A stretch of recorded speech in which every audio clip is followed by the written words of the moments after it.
Malalaman mo talaga kumarites pag Saturday panigurado ubos yung ating alak. At dahil wala ngang pasok si Jowa kaya naman sabi ko ay linisin nga po itong taas namin. Dahil tingnan nyo naman at sobrang kalat na nga po talaga dito. At dahil mainit nga po at nakahubad nga po sila habang naglilinis kaya hindi ko na nga kinuhaan ng video. Silang tatlo nga po ang naglinis dito kumarites. Tingnan nyo naman at ang layo na nga po ng itsura. Katapos nga po dyan sa sala next naman nga po nilang nilinisan na itong kwarto namin. Yung hagdanan nga po dyan ay hindi ko alam na tinanggal pala ni Jowa iyan. Kung makikita nyo nga po yung foam nga po namin ay nakasagi nga po doon sa pinakahagdanan at hindi nga po siya nailalagay ng maayos. Ito naman nga po yung before ko marites at malinis na nga at maaliwalas itong higaan namin. Sabi ko nga sa inyo ay hindi ko talaga naasikaso itong taas namin. Tinanggalin pa itong hagdanan ay puno nga po ng notebook nila kanina. Pero tingnan nyo naman at maliwalas at wala na nga pong kalat. Sila din naman ang nagkalat nun kumarites kaya sila nga rin po ang nagligpit. Yung nagtupi nga po ng mga damit dito ay si Kuya Sian at saka si Tyler. Isingal po ako sa baba magbantay ng tindahan at saka mag-asikaso. Kakainin namin at naglilinis nga rin po ako dito sa aming baba. Kaya kinagabihan ay naggrocery nga po ako para magkaroon nga po ng stock itong aming tindahan. Sabado nga po ng gabi ay inedit ko na nga po itong aking content. Para pagkalinggo nga po ay mayroon na akong mai-upload. Dahil umaga nga po ay nagsisimba nga po kami. Hindi na nga rin po ako ng mga dilata dahil ito nga po yung kulang dito. Nagdagdag na naman nga po ako ng mga biskwit.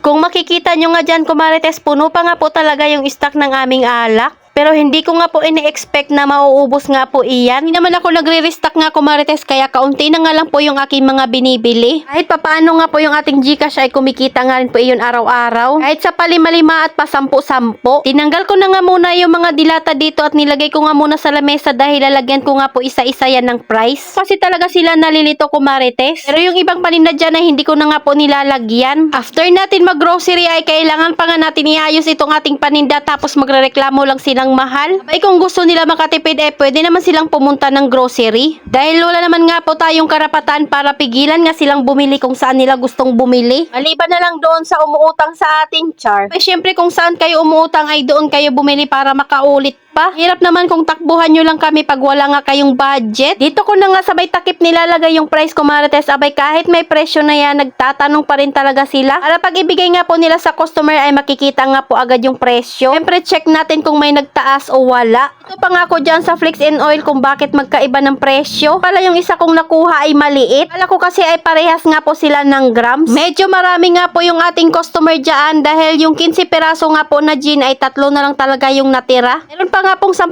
stock kaya naman ang binili ko nga po ay 5 peraso lang. Medyo madami nga po yung nag-happy-happy ngayon kaya marami din tayong benta. Pati nga rin po yung mga Alfonso at Emperador abay talagang pinatos na nila. Pagkatapos ko nga pong malagyan ng price yung mga dilata ayan at nagpatulong na nga rin po akong magligpit nito. Mas mapadali nga pong ilagay doon sa aming lagayan. Abay mahirap naman kung ako nga lang po ang kikilos dyan kumarites at pabalik-balik nga po ako dyan sa lamesa. Buti na nga at malaki na nga po itong dalawa at maaasahan na nga po talaga dito kahit may kasamang laro iyan. Noong nakaraan nga po ay meron nga po akong iodized salt na benta kaso nga po walang naghahanap kaya ginamit ko na nga lang. Kaso nung ginamit ko nga abay may naghanap nga sa akin dahil ayaw nga po nila ng rock salt. Ano ba naman yung available nga po sa tindahan ko ay rock salt na lang. Kaya ayan bumili nga lang po ako ng dalawa para pag meron nga pong maghanap ay meron na akong maibigay. Tanggal ko na nga po sa karton itong mga chocolate dahil favorite nga po ito ng mga mababait. Hindi talagang mababait ito kumarites kaya naman lagi nga po kaming may trap na pandikit. Lalo na nga po yung mga noodles ay gustong-gusto nga po nila iyon. Kaya nakalagay talaga yun sa flip box. Napakaganda nga po ng Sabado namin kumarites dahil malinis nga po yung sa taas at nakapaglinis nga rin pa ako dito sa baba. Kanina nga po ay puno ito dito ng mga alak pero tingnan nyo naman ang dami na nga pong space. Nga rin po juice ay naubos talaga. So ayun lang muna kumarites. Salamat sa panonood. Follow for more. God bless us. At sana i-share nyo na nga rin po itong aking video.